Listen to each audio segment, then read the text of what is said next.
হরে কৃষ্ণ। তো আগের দিন আমরা প্রথম শ্লোকটা পাঠ করেছিলাম। হ্যাঁ, এখন আর কথা বলার দরকার নেই, এখন শুনুন। আবার যখন লাস্টে প্রশ্ন করার সময় তখন কথা বলবেন।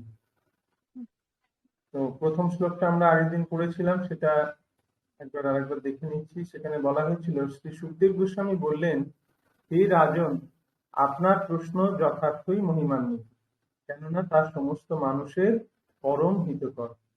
এই বিষয়টি সমস্ত শ্রবণীয় বিষয়ের মধ্যে শ্রেষ্ঠতম এবং আত্মতত্ত্বজ্ঞ মুক্ত কুল কর্তৃক অনুমোদিত।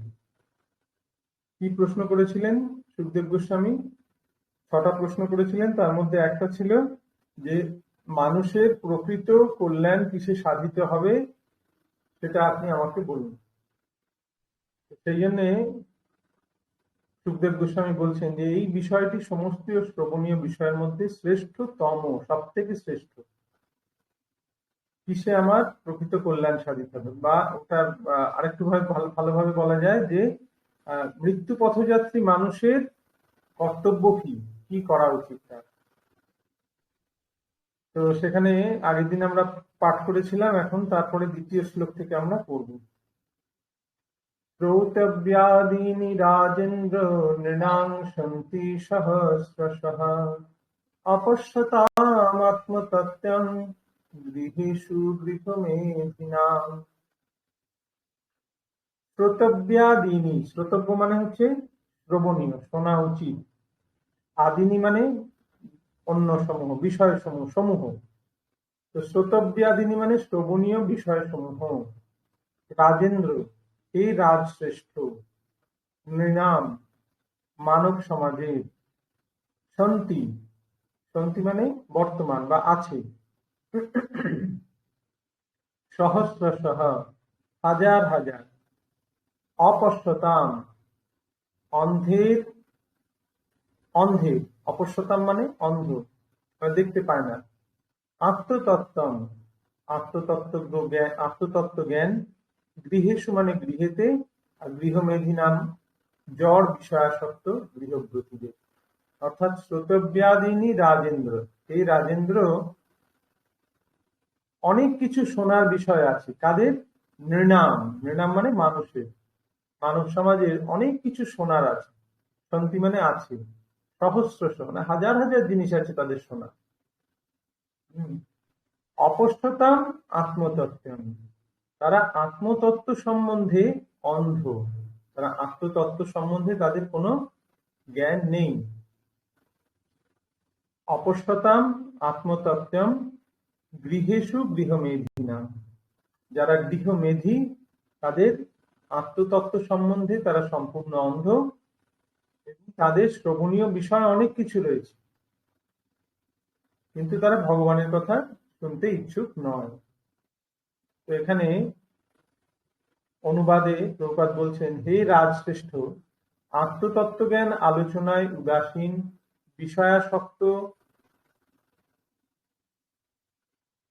বিষয়াসক্ত গৃহমেধিদের অসংখ্য শ্রবণীয়, কীর্তনীয় এবং স্মরণীয় বিষয়সমূহ আছে। এটা আমরা দেখতেও পাই যে মানুষ কত কি শুনছে, সকলেই কিছু না কিছু শুনছে। এখন তো আরো ভালোভাবে সেটা বোঝা যায়, ইউটিউব, ফেসবুক, ইনস্টাগ্রাম, সব সময় মানুষ কিছু না কিছু দেখছে, শুনছে, শ্রোতব্য, কিছু তারা চিন্তা করছে, সেই নিয়েই হাজার হাজার জিনিস রয়েছে। কিন্তু অপশ্যতাম আত্মতত্ত্ব, কিন্তু তারা আত্মতত্ত্ব সম্বন্ধে তারা সম্পূর্ণ উদাসীন, তারা আত্মতত্ত্ব সম্বন্ধে তাদের কোনো জানার ইচ্ছা নেই। তাৎপর্য, শাস্ত্রে গৃহীদের গৃহস্থ এবং গৃহমেধি এই দুটি ভাগে বিভক্ত করা হয়েছে। গৃহস্থ হচ্ছেন তারা যারা স্ত্রী পুত্র সহ গৃহে অবস্থান করলেও আত্মতত্ত্ব জ্ঞান লাভের জন্য পারমার্থিক চিন্তায় মগ্ন হয়ে জীবনযাপন করেন। দু রকমের মানুষ রয়েছে, এক হচ্ছে গৃহস্থ আর এক হচ্ছে গৃহমেধি। আপাত দৃষ্টিতে দুজনকেই আমরা বলি গৃহস্থ, কিন্তু তাদের মধ্যে পার্থক্য রয়েছে। গৃহস্থ হচ্ছেন তিনি যিনি স্ত্রী পুত্র নিয়ে গৃহে রয়েছেন, কিন্তু তিনি পারমার্থিক চিন্তার মগ্ন, পারমার্থিক জীবন যাপন করছেন যাতে তার আত্মতত্ত্ব জ্ঞান লাভ হয়, অর্থাৎ তিনি ভগবানকে জানার চেষ্টা করছেন গৃহের মধ্যে থেকে। আর গৃহমেধী কারা? গৃহমেধী হচ্ছে তারা যারা তাদের আত্মীয় স্বজনদের স্বার্থ সিদ্ধির কাজেই কেবল মগ্ন থেকে মাৎসর্যপূর্ণ জীবন যাপন করে।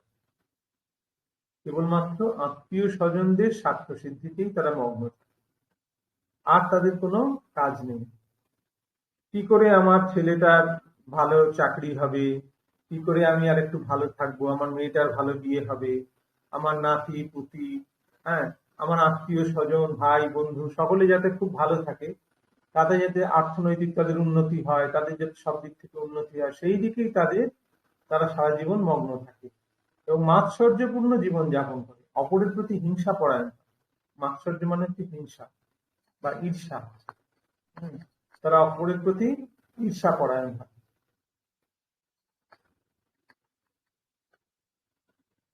গৃহমেধীরা কেবল তাদের পরিবারের স্বার্থে মগ্ন থাকায়, আমি এগুলো একটু মার্কিং করে দিচ্ছি। গৃহস্থ হচ্ছেন তারা যারা স্ত্রী পুত্র সহ গৃহে অবস্থান করলেও আত্মতত্ত্ব লাভের জন্য পারমার্থিক চিন্তায় মগ্ন হয়ে জীবনযাপন করেন। আর গৃহমেধী হচ্ছে তারা যারা তাদের আত্মীয় স্বজনদের স্বার্থ সিদ্ধির কাজে কেবল মগ্ন থেকে মাৎসর্যপূর্ণ জীবনযাপন। মেধি শব্দটির অর্থ হচ্ছে অপরের প্রতি ঈর্ষা পরায়ণ। অপরের প্রতি ঈর্ষা পরায়ণ তাকে বলেন মেধি। গৃহমেধীরা কেবল তাদের পরিবারের স্বার্থে মগ্ন থাকায় অবশ্যই অন্যদের প্রতি মাৎসর্য করায়। যদি কারোর স্বার্থ থাকে, প্রকৃত স্বার্থ নিয়ে যদি কেউ কোনো কাজ করে, যখনই সে তার স্বার্থ নিয়ে কাজ করবে তখনই সে অন্যের প্রতি ঈর্ষা পরায়ণ তাকে হতেই হবে, কারণ সে তার নিজের দিকটা দেখবে, অপরের দিকটা দেখবে না। তাই গৃহমেধী হচ্ছে তারা যারা পরিবারের স্বার্থে মগ্ন থাকে, কি করে আমার পরিবারটা খুব ভালো হবে, আমার পরিবারের উন্নতি হবে, সেই দিকে তাদের মন থাকে, কিন্তু তারা অপরের প্রতি মাৎসর্য পরায়ণ। তাই গৃহমেধীরা পরস্পরের প্রতি সদাশয়পূর্ণ নন, অপরের প্রতি সদাশয়পূর্ণ নন, সকলের সঙ্গে তাদের ভালো ব্যবহার থাকে না, এবং বৃহত্তর ও সামগ্রিক বিবেচনায় এক সম্প্রদায় আর এক সম্প্রদায়ের প্রতি, এক সমাজ আর এক সমাজের প্রতি, অথবা এক দেশ আর এক দেশের প্রতি সৌহার্দ্যপূর্ণ সম্পর্কে সম্পর্কিত নয়। পরিবারটা হচ্ছে সব থেকে ক্ষুদ্র ইউনিট, তার উপরে হচ্ছে সমাজ। আমরা পারিবারিক যারা একটু বলবে আমরা উদার, তারা পরিবারের ঊর্ধ্বে উঠে বলবে আমরা সমাজ, আমি এই সমাজের হয়ে কাজ করছি। সে অন্য সমাজের প্রতি সে ঈর্ষা করায়, বা এক দেশ আর এক দেশের প্রতি। হ্যাঁ, রাশিয়ান মানুষেরা তারা ইউক্রেনের প্রতি ঈর্ষা করেন, আর ইউক্রেনের মানুষেরা রাশিয়ার প্রতি ঈর্ষা করেন, তাই যুদ্ধ হচ্ছে। হ্যাঁ, একে অপরের প্রতি সৌহার্দ্যপূর্ণ সম্পর্কে সম্পর্কিত নয়। কলিযুগে এটি বলে মেধি, এটা হচ্ছে গৃহমেধি। কলিযুগে গৃহীরা পরস্পরের প্রতি মাৎসর্য করায়, কেউ কারোর ভালো দেখতে পারে না। মাৎসর্য মানে হচ্ছে, অ্যাকচুয়াল কথা হচ্ছে মাৎসর্য মানে অপরের ভালো দেখতে না পারা। আমার প্রতিবেশীর উন্নতি হোক সেটা কোনো প্রতিবেশী চায় না। আমার কলিগ, যার সঙ্গে আমি চাকরি করি, তার পদোন্নতি হোক সেটা কেউ চায় না। তো এখানে সবাই হচ্ছে মাৎসর্য পরায়ণ, কেননা তারা পরম তত্ত্বজ্ঞান সম্পর্কে সম্পূর্ণ অন্ধ বা উদাসীন, কারণ তাদের তত্ত্বজ্ঞান সম্পর্কে তাদের কোনো ইচ্ছাই নেই। যারা অন্ধ এবং উদাসীন, দেখাতে চাইলেও তারা দেখে না। তাদের শ্রবণীয় কি? তাদের শ্রবণীয় রাজনৈতিক, বৈজ্ঞানিক, সামাজিক, অর্থনৈতিক বহু বিষয় আছে, কিন্তু যথার্থ তত্ত্বজ্ঞানের অভাবে তারা জন্ম মৃত্যু জরাব্যাধি আদি জীবনের চরম দুঃখ সম্বন্ধীয় সমস্ত প্রশ্নগুলি সম্পর্কে সম্পূর্ণ উদাসীন। এটা আমরা দেখতে পাচ্ছি যে মানুষ কত কি শুনছে, নয় সে খবরের কাগজ নিয়ে পড়ে আছে, নয় সে টিভি চালিয়ে রাজনীতি দেখছে, বিজ্ঞান, সমাজ, অর্থনৈতিক বিষয়, সামাজিক মানে সিরিয়াল দেখছে, সিনেমা দেখছে, কিন্তু যথার্থ তত্ত্বজ্ঞানের অভাবে তার কখনো মনে হচ্ছে না যে জন্ম মৃত্যু জরাব্যাধি আদি জীবনের চরম দুঃখ সম্বন্ধীয়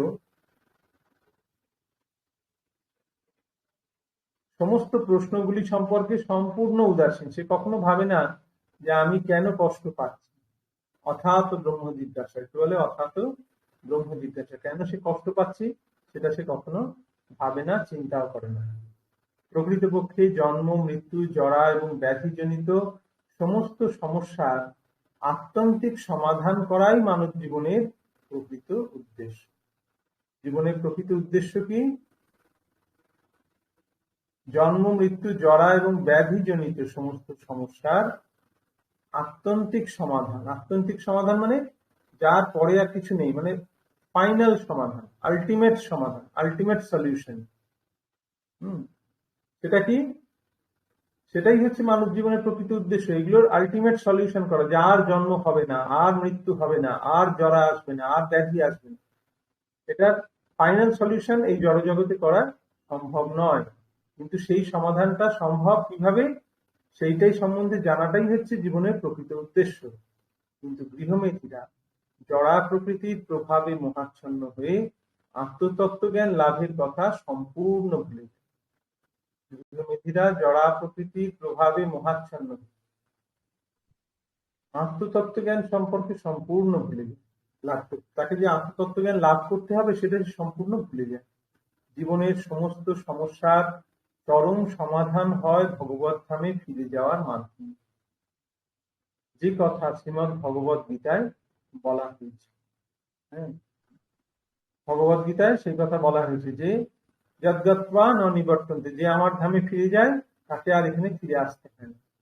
সেটাই চরম সমাধান। ভগবত ধামে ফিরে গেলে আর এই জন্ম, মৃত্যু, জরাব্যাধি, দুঃখ, ক্লেশ ভোগ করতে হয় না। জড়জগতের সমস্ত দুঃখ, দুর্দশা, জন্ম, মৃত্যু, জরা ও ব্যাধি সর্বতোভাবে উপশম হয়। প্রত্যেকটা লাইন মাফ করার মতো। প্রভুপাদের প্রতিটা কথা আমাদের মনে রাখার জন্য। প্রভুপাদ আমাদেরকে বোঝাতে চাইছেন যে আমাদের এই জড়জগৎ থেকে মুক্তি লাভ করে ভগবত ধামে ফিরে যাওয়ার চেষ্টা করা উচিত। সেটাই জীবনের আসল লক্ষ্য। ভগবত ধামে ফিরে যাওয়ার উপায় হচ্ছে পরমেশ্বর ভগবানের, এখন বলছেন তার উপায়। প্রথমে বললেন যে ভগবত ধামে ফিরে যাওয়াটাই আমাদের জীবনের লক্ষ্য। এখন সেটা কি করে ফিরে যাওয়া যাবে? ভগবত ধামে ফিরে যাওয়ার উপায় হচ্ছে পরমেশ্বর ভগবানের নাম, রূপ, গুণ, লীলা, পরিকর এবং বৈশিষ্ট্য সম্বন্ধে শ্রবণ করা। এটা একটা উদাহরণ দিলে বোঝা যাবে। যেমন ধরুন আপনারা বেড়াতে যান, কোনো একটা জায়গায় বেড়াতে যাচ্ছেন, সে বেড়াতে যাওয়ার আগে সেই জায়গার সম্বন্ধে আপনারা দেখেন বা শুনেছেন বা শোনেন, দেখে শুনে তখন সেই জায়গার প্রতি আপনাদের একটা ভালোবাসা জন্মায়। বাহ, আমি যদি ওখানে যেতে পারতাম কি সুন্দর হতো, কি সুন্দর জায়গা, তাই না? তো সেই জায়গাটা সম্বন্ধে, তার বৈশিষ্ট্য সম্বন্ধে, তার নাম, রূপ, সবকিছু আমরা আগে শ্রবণ করি, শুনি। শুনে তখন আমাদের ইচ্ছা জাগে যে আমরা যদি সেখানে যেতে পারি তাহলে খুব ভালো হয়। সেই রকম ভগবানেরও নাম, রূপ, গুণ, লীলা, পরিকর এগুলো যদি শুনি তবেই না তার কাছে যেতে ইচ্ছে করবে। যেমন একজন আরেকজনকে ভালোবাসে, তো একজন প্রেমিক একজন প্রেমিকাকে ভালোবাসে, সে প্রথমে কি করে? প্রথমে তার সম্বন্ধে শোনে, তাকে দেখে, তার গুণ শোনে, তো সেইগুলো শুনে সে তার প্রতি আকৃষ্ট হয়। না দেখলে, না শুনলে, না হলে তার প্রতি সে আকৃষ্ট হবে না। কারোর কথা শুনে তার প্রতি আকৃষ্ট হয়। তো সেই রকম আমরা যদি পরমেশ্বর ভগবানের নাম, রূপ, গুণ, লীলা, পরিকর এগুলো শ্রবণ করি, তাহলে আমাদের তো ইচ্ছে করবে যে আমরা তার কাছে যদি ফিরে যেতে পারি। কিন্তু মূর্খ মানুষেরা তা জানে না। তারা কেবল অনিত্য বস্তু সমূহের নাম, রূপ ইত্যাদি সম্বন্ধে শুনতে চায়। মূর্খ মানুষ, তারা জানে না তারা কি অনিত্য বস্তু সমূহের নাম রূপ এসব শুনতে চায়। যা কিছু ইউটিউবে দেখছেন সবই এই জড়জাগতিক জিনিসেরই চলছে। নয় একটা সিরিয়াল দেখছে, নয় একটা সিনেমা দেখছে, নয় একটা যা দেখছে সমস্ত কিছু, যা কিছু শুনছে সবকিছু অনিত্য, সেগুলো থাকবে না, এবং সেইগুলোই তারা শুনতে চায়। এবং তাদের আত্যন্তিক কল্যাণ সাধনের জন্য তাদের শ্রবণের প্রবণতাকে কিভাবে নিযুক্ত করতে হবে তারা জানে। যেমন এটা আপনি একটা উদাহরণ দিলে বুঝতে পারবেন যে দেখুন, এই ইউটিউব বলুন বা অন্যান্য এতে, সেখানে যেসব চ্যানেলে এইসব জড়জাগতিক বিষয়ে আলোচনা হচ্ছে সেখানে কত ভিউজ, লক্ষ লক্ষ কোটি কোটি ভিউ হচ্ছে, কত মানুষ দেখছে। কিন্তু যেখানে ভগবানের কথা আলোচনা করা হচ্ছে সেই চ্যানেলে কিন্তু মানুষ আসে না, মানুষ শুনতে চায়। কেন? তারা আত্যন্তিক কল্যাণ সাধনের জন্য তাদের শ্রবণের প্রবণতাকে কিভাবে নিযুক্ত করতে হয় তারা জানে। যে শোনার যে ইচ্ছা, এই শোনার প্রবণতা সব মানুষ শুনতে চায়, এই যে শোনার প্রবণতাটাকে কিভাবে কাজে লাগানো যায় যার মাধ্যমে আমার আত্যন্তিক কল্যাণ সাধিত হবে সেটা তারা জানে না। বিপথগামী মানুষেরা পরম তত্ত্বের নাম রূপ গুণ আদির সম্বন্ধে অসৎ সাহিত্য রচনা করে। আর এই বিপথগামী মানুষেরা কি করে? তারা নাম, কিসের নাম? পরম তত্ত্বের অর্থাৎ ভগবানের সম্বন্ধে তারা সাহিত্য রচনা করে, কিন্তু অসৎ সাহিত্য রচনা করে। তার সম্বন্ধে সব ভুলভাল তথ্য সেখানে তারা সংযোজিত। ভগবানের সম্বন্ধে তারা ভগবানের লীলাকে কেন্দ্র করে তারা একটা সাহিত্য রচনা করে, কিন্তু সেই সাহিত্যটা অসৎ। কেন? তাতে সব ভুলভাল তথ্য তারা দেয়। তারা বলে ভগবান তো এরকম 16,108 বিবাহ করেছিল, এটা তো ঠিক নয়। ভগবান রাসলীলা করেছেন, ভগবান গোপীদের সঙ্গে কত লীলা করেছেন, এগুলো তো সব ঠিক না।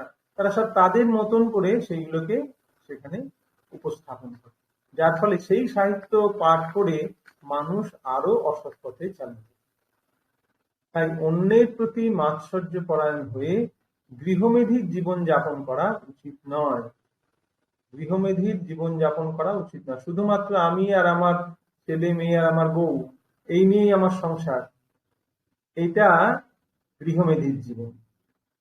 শাস্ত্রের নির্দেশ অনুসারে আদর্শ গৃহস্থের জীবন যাপন করাই মানুষের কর্তব্য। আদর্শ গৃহস্থ কি করবে? সে গৃহে অবস্থান করলেও, স্ত্রী পুত্রকে নিয়ে অবস্থান করলেও তার আসল উদ্দেশ্য হচ্ছে জীবনের লক্ষ্য যে ভগবত ধামে ফিরে যাওয়া, ভগবত উপলব্ধি, ভগবানকে জানা, সেই দিকে তার কাজ করা উচিত। এটা হচ্ছে আদর্শ গৃহস্থের কর্তব্য। আদর্শ গৃহস্থ সেইভাবেই কাজ করে। আর গৃহমেধি কি করে? গৃহমেধি তার সংসারের মানুষদের ভরণ পোষণ করতে তার সারা জীবন সে শেষ করে দেয়। তার সারা জীবনের সময়টা সে সেইখানেই শেষ করে দেয়। সে তার নিজের কিসে ভালো হবে এটা সে কখনো জানার চেষ্টা করে। তাই এখানে গৃহস্থ এবং গৃহমেধি তারা কি করে? গৃহমেধিরা কি করে? গৃহমেধিরা অন্যান্য বিষয় সম্বন্ধে শোনে, অন্যান্য বিষয় সম্বন্ধে তাদের অনেক ইন্টারেস্ট, জড়জাগতিক বিষয়ে তাদের অনেক ইন্টারেস্ট। আর যখনই তাদেরকে ভগবানের কথা বলা হয় তখন তাদের কোনো ইন্টারেস্ট থাকে না। এটা হচ্ছে গৃহমেধি। আর গৃহস্থ হচ্ছে তিনি গৃহে অবস্থান করলেও আপাত দৃষ্টিতে দুজনকে একই রকম দেখতে মনে হয়, এও চাকরি করছে ও চাকরি করছে, এও ব্যবসা করছে ও ব্যবসা করছে, কিন্তু গৃহস্থ সে গৃহে অবস্থান করলেও সে তার জীবনের যে চরম লক্ষ্য সেই দিকে সে এগিয়ে যাওয়ার চেষ্টা করছে। এটাই হচ্ছে গৃহস্থ এবং গৃহমেধির মধ্যে পার্থক্য। তো আজকে আমি এখানে একটা শ্লোকই পাঠ করলাম, 2 নম্বর শ্লোকটা। কালকে বা এর পরের দিন যেদিন ক্লাস হবে সেদিন আমি আবার 3 নম্বর শ্লোকটা পাঠ করব।